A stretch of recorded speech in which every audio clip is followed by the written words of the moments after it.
Shernold, I noticed that you have a giant Dalek behind you, so I'm curious about your interest in science fiction and what your thoughts are about spaceflight. Okay, two-pronged question.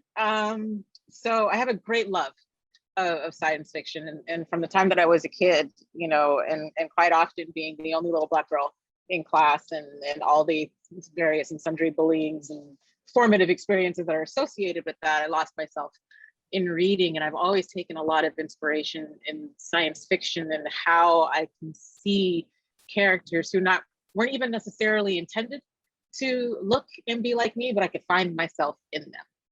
And then there are authors like Octavia Butler that when I discovered her and knowing who she was, this incredible dark chocolate woman writing often about other extraordinary and ordinary dark chocolate women caught up in these fantastic adventures with creatures and off Earth and whatnot, it just blew my mind.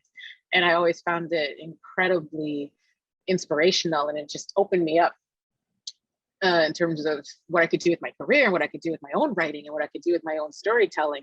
That does not extend to me wanting to get on a capsule on top of a rocket and fling myself up into the atmosphere. So I think I have a healthy respect and fear of what goes on off our own planet. So I have that desire to see, the Earth rise, as I've read astronauts talk about that. I wish I could get that without zero gravity, but it's so beautiful that it might be something maybe one day that I could overcome the fear to do. But I think it comes from a deep reverence for it.